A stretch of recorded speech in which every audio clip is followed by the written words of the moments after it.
ध्रुव घर में रह गए, काफी समय बीता, थोड़े बड़े हो गए। पिताजी ने राजगद्दी दे दी और स्वयं वन को चले गए। छोटे भाई उत्तम जो थे वे युवराज पद पर आसीन हुए। ध्रुव जी राजा बने। माता सुनीति जो थी उनकी वो राजमाता कहलाई। उत्तम बहुत उदंड हो गए, धन का बहुत गुमान था उनको, इसलिए जाकर के एक दिन बगीचा ही उजाड़ दिया यक्षों का। प्रकृति का जो संरक्षण करता है उसको परमात्मा का आशीर्वाद मिलता है, और जो प्रकृति का दोहन करता है एक दिन प्रकृति उसको नष्ट कर देती है। इसलिए हाँ, हमारी माताएं बहनें बैठी हैं, भाई लोग बैठे हैं, सबकी जिम्मेदारी है प्रकृति के संरक्षण की। हर व्यक्ति को साल भर में कम से कम एक वृक्ष लगाना ही लगाना चाहिए। कब लगावें? जब अपने बच्चों का जन्मदिवस संस्कार आवे तभी लगा दीजिए। केक काटने से लाख गुना अच्छा है एक पेड़ लगा दीजिए। घर में हवन करा देंगे, वायुमंडल अच्छा हो जाएगा। घी का दिया जला देंगे, वायुमंडल अच्छा हो जाएगा। वृक्ष लगा देंगे, हमारा वातावरण दिव्य हो जाएगा। आज उत्तम ने धन के अभिमान में पड़ करके जाकर के प्रकृति को ही नष्ट कर दिया। तो यक्षों ने उत्तम को मार डाला। ध्रुव को पता चला तो ये गए सैकड़ों यक्षों को मार दिया। इनके बाबा ने आकर के समझाया, बेटा हिंसा के बदले हिंसा ठीक नहीं है और ऋषिकेश के अनुवर्तियों का यह कर्तव्य नहीं है। राजा परीक्षित ने कहा, गुरुजी ध्रुव को तो भगवान का दर्शन मिला था, फिर भी क्रोध कैसे आ गया? राजा परीक्षित ने प्रश्न किया तो आचार्य सुखदेव कहते हैं कि दर्शन तो मिला था लेकिन सत्संग नहीं मिला था। भगवान के दर्शन से भी बड़ा है भगवान का सत्संग। रावण कई बार राम जी का दर्शन कर चुका था लेकिन बुद्धि सुधरी क्या? नहीं सुधरी। इसलिए दर्शन ही पर्याप्त नहीं है जब तक सत्संग ना मिले। इसलिए हमारे यहाँ व्यवस्था है कि लोग तीर्थ यात्रा करके लौटते हैं तब कहते हैं श्रीमद् भागवत का सत्संग में मिल जाए तो हमारी तीर्थ यात्रा संपूर्ण मानी जाए। महाराज आज बाबा का सत्संग मिला है तब ध्रुव के अंदर दिव्य ज्ञान का दीप प्रदीप्त हो गया और उनके मन में जो क्रोध की ज्वाला थी वो नष्ट हो गई। महाराज आकर के उन्होंने अपने राज्य को संभाला। काफी समय बीत गया और उनका भी बुढ़ापा आया। भाई बहनों, जब बुढ़ापा आया तो ध्रुव ने भी सोचा कि आंखें बंद हो उससे पहले जिम्मेदारी है कि अपने पुत्र को राजकाज की जिम्मेदारी सौंप कर यहाँ से निकल पड़ो। तब उन्होंने अपने पुत्र को राजगद्दी दी है ध्रुव ने, और जाकर के जीवन के बाकी समय को तपश्चर्या में बिताया। मृत्यु का समय आया, भगवान के यहाँ से विमान आया। विमान में बैठने चले, जैसे विमान में बैठने की जैसे बारी आई बंधुओं, एक देव सामने आ गए। उन्होंने कहा, सुनो ये मृत्यु लोक है, यहाँ से जाने के लिए हर व्यक्ति को मरना पड़ता है, इसलिए तुम भी मरो। आया है सो जाएगा, राजा रंग फकीर, कोई सिंहासन चढ़ चला कोई बंधा जंजीर। तो इन्होंने कहा, अब तो मेरे मन में इच्छा थी कि मैं सशरीर स्वर्ग जाऊंगा, लेकिन ये तो कह रहे मरना पड़ेगा, तो कैसे मरे? भाइयों बहनों, ये विधाता के द्वारा निर्धारित है। जैसे यदि आपको गुजरात जाना है तो हमारे यहाँ निकट रेलवे स्टेशन गोंडा में पहुंचे, गोंडा में ट्रेन पर बैठे, अगले स्टेशन पर कोई और मिल गया, अगले स्टेशन पर कोई और मिल गया, पूरा रेलगाड़ी भर गई, डिब्बा भर गया पूरा। फिर भाई दूर यात्रा में लोगों का जान पहचान भी हो जाता है, आप कहाँ से कहाँ जाना है, आप कहाँ से कहाँ जाना है, और जैसे व्यवहार बना और बैठते गए, उसके बाद सब अपने अपने स्टेशन पर उतरते भी गए। अब किसी आदमी को आगरा ही उतरना है और आपको उतरना है कहाँ? अहमदाबाद या बड़ौदरा। तो आप चाहो कि आगरा उतरने वाला आदमी हमारे साथ बड़ौदरा तक चले तो जाएगा? बोलिए माता बहनों, जाएगा क्या?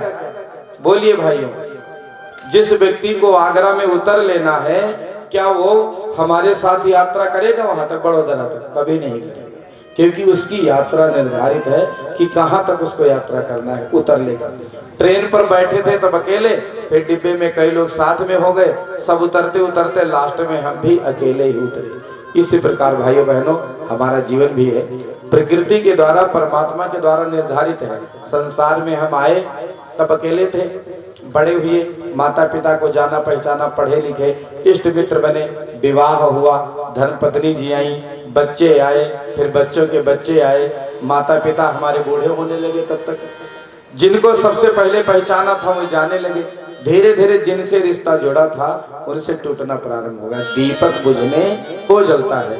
तो ये ट्रेन की यात्रा की तरह हमारा जीवन है कि जैसे साथ में एक एक करके बैठे, एक एक करके उतरते गए। इसी प्रकार जिंदगी ये किराए का घर है, एक ना एक दिन बदलना पड़ेगा। मौत जब सबको आवाज देगी, घर से बाहर निकलना पड़ेगा। आदमी के जब कपड़े पुराने हो जाते हैं तो कहता है कि अब भाई कपड़ा पुराना हो गया, बदलना पड़ेगा।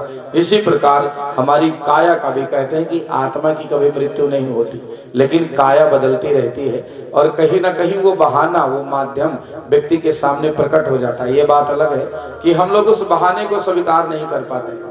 स्वीकार करना संभव भी नहीं रहता है कि उस समय आसानी से बात समझा जा सके, लेकिन ये बात सत्य है कि उस आत्मा ने उस वस्त्र को, शरीर रूपी वस्त्र को छोड़ा और दूसरे को पहना। एक उदाहरण के रूप में हम समझेंगे। एक बार भगवान के यहाँ बहुत बड़ी मीटिंग बुलाई गई। उसमें यमराज भी आए, सब देवता आए, गरुड़ आए। यमराज और गरुड़ जी साथ में घुसने लगे शिविर में जहाँ प्रशिक्षण हो रहा था। वही दो कबूतर बैठे थे। कबूतरों को देखकर यमराज मुस्कुराए। यमराज चले गए तो उनके पीछे जब गरुड़ आए तो कबूतरों ने कहा आज हमारी खैर नहीं है। पूछा क्यों? अगर किसी को राज देखकर मुस्कुराए तो क्या होगा? वो तो सोचेगा कि अब तो इसके मतलब कागज पूरा। कबूतरों ने कहा अब तो हमारा लग रहा है जीवन समाप्त। गरुड़ ने कहा चिंता मत करो, हमारी पीठ पर बैठो। पीठ पर बिठाया और उनको 1000 कोस ले जाकर दूर समुद्र के किनारे छोड़ दिया। अब तुम यहाँ रहो, यहाँ कैसे पहुंचेंगे यमराज? सभा पूरी हुई। सभा से जब सब बाहर आए तो यमराज ने पूछा गरुड़ जी से कि यहाँ 2 कबूतर थे, वो कहाँ गए? पूछा क्यों, क्या हुआ? बोले यहाँ से 1000 कोस पर समुद्र के किनारे आज उनकी मौत है। और मुझे बड़ी हंसी आई कि आज विधाता का विधान कैसे पलट गया, क्योंकि इनकी मौत होनी है 1000 कोस दूर और ये बैठे हैं यहाँ। कितनी कोशिश करें, अभी थोड़ी देर में ये वहां पहुंच भी नहीं पाएंगे। तब तो विधाता की लेखनी गलत हो गई। गरुड़ पश्चाताप करके बोले अनर्थ हो गया। कहा क्या? बोले उनको मैं अपनी पीठ पर बैठा कर वहां छोड़ा।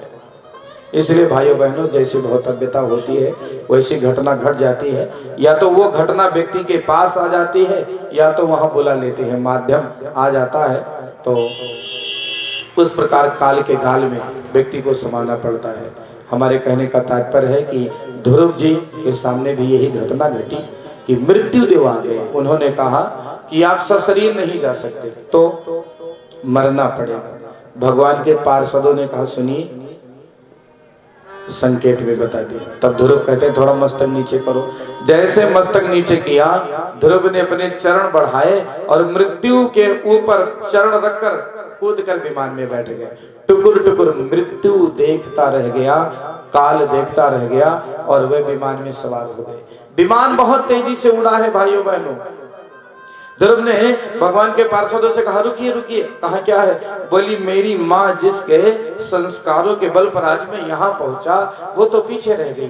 भाइयों बहनों, भगवान के पार्षद कहते हैं कि जिसका बेटा इतना लायक हो उसकी माँ भला पीछे कैसे रह सकती है? आगे देखो। तो ऊपर देखा ध्रुव ने, दूसरे विमान में बैठी उनकी माँ आगे जा रही है। ध्रुव वैकुंठ लोक गए। भगवान ने उनको एक तारामंडल का मालिक बना दिया। ध्रुव नक्षत्र के रूप में उनकी गणना हो गई और एक पूरा तारा का मंडल जिसके वो मालिक हो गए। और सदा के लिए जब सत्य की बात आती है तब ध्रुव की चर्चा होती है। लोग कहते हैं भैया ये बात ध्रुव सत्य है। यहाँ तक कि 16 संस्कारों में सबसे मुख्य संस्कार विवाह संस्कार जब होता है तो पंडित जी वर कन्या को साक्षी पढ़ाते हैं। 7 फेरों के 7 वचन, सप्तपदी के 7 वचन, जीवन में कैसे रहना है, इन सारी बातों को समझा के सिंदूर दान हो उससे पहले बात यहाँ फंसती है कि हम किसको अपनी साक्षी माने। तब कहते हैं कि साक्षी के लिए तो केवल एक ही देव है जिनको क्या कहते हैं हम लोग, ध्रुव, वर कन्या को। इसीलिए विवाह में उत्तर दिशा की ओर दिखाया जाता है। जिनको अपने विवाह में याद होगा, नींद नहीं आई होगी, उनको याद होगा उत्तर दिशा में दिखाया गया ध्रुव, तभी से अजर और अमर हो गए। बोली श्री वृंदावन बिहारी लाल की जय।